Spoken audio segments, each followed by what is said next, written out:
News first ಆಯೋಜಿಸ್ತಾ ಇರುವ ಕರ್ನಾಟಕದ ಅತಿ ದೊಡ್ಡ ಇವಿ ಎಕ್ಸ್ಪೋ. ಇನ್ನು ರಾಜಧಾನಿಯ ಮೆಟ್ರೋ ಪ್ರಯಾಣಿಕರಿಗೆ ಬಿಎಂಆರ್ಸಿಎಲ್ ಒಂದು ಗುಡ್ ನ್ಯೂಸ್ ಕೊಟ್ಟಿದೆ.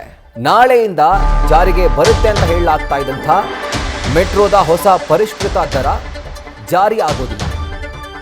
ದರದಲ್ಲಿ ಯಾವುದೇ ಏರಿಕೆ ಇಲ್ಲ ಅಂತ ಹೇಳಿ ಈಗ ಬಿಎಂಆರ್ಸಿಎಲ್ ಸ್ಪಷ್ಟಪಡಿಸಿದೆ. ಕೇಂದ್ರದ ಸೂಚನೆ ಹಿನ್ನೆಲೆ ದರ ಏರಿಕೆಗೆ ಈಗ ಬಿಎಂಆರ್ಸಿಎಲ್ ಬ್ರೇಕ್ ಹಾಕಿದೆ.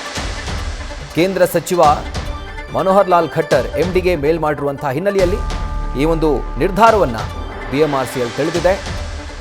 ಮಧ್ಯಾಹ್ನದವರೆಗೂ ಕೂಡ ಯಾವುದೇ ರೀತಿಯಾದಂಥ ಆದೇಶ ನಮಗೆ ಬಂದಿಲ್ಲ ಕೇಂದ್ರದಿಂದ. ಹೀಗಾಗಿ ದರ ಏರಿಕೆಯ ಒಂದು ಪ್ರಸ್ತಾವನೆ ಏನಿದೆ ಅದು ಜಾರಿ ಆಗುತ್ತೆ ಅನ್ನುವಂಥ ಮಾಹಿತಿಯನ್ನು ಬಿಎಂಆರ್ಸಿಎಲ್ ಕೊಟ್ಟಿತ್ತು. ಆದರೆ ಈಗ ಬಿಎಂಆರ್ಸಿಎಲ್ ಎಂಡಿಗೆ ಕೇಂದ್ರದ ಸಚಿವ ಮೇಲ್ ಮಾಡಿರೋದ್ರಿಂದ ನಾಳೆ ಮೆಟ್ರೋ ದರದಲ್ಲಿ ಯಾವುದೇ ಬದಲಾವಣೆ ಇರೋದಿಲ್ಲ. ಸಾಮಾನ್ಯವಾಗಿ ಎಷ್ಟು ದುಡ್ಡನ್ನು ಕೊಟ್ಟು ಬೇಕಾದ ಕಡೆಗೆ ನೀವು ಪ್ರಯಾಣ ಮಾಡ್ತಿದ್ರೋ ಅಷ್ಟೇ ದುಡ್ಡನ್ನು ನಾಳೆ ಕೂಡ ನೀವು ಪಾವತಿ ಮಾಡಿ ಆರಾಮಾಗಿ ಪ್ರಯಾಣ ಮಾಡಬಹುದು.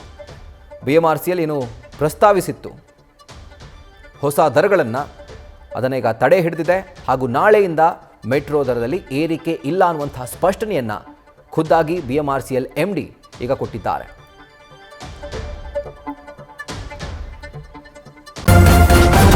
ನ್ಯೂಸ್ ಫಸ್ಟ್ ನಿರ್ಭೀತಿಯಿಂದ ನಿಮ್ಮ ಪರವಾಗಿ.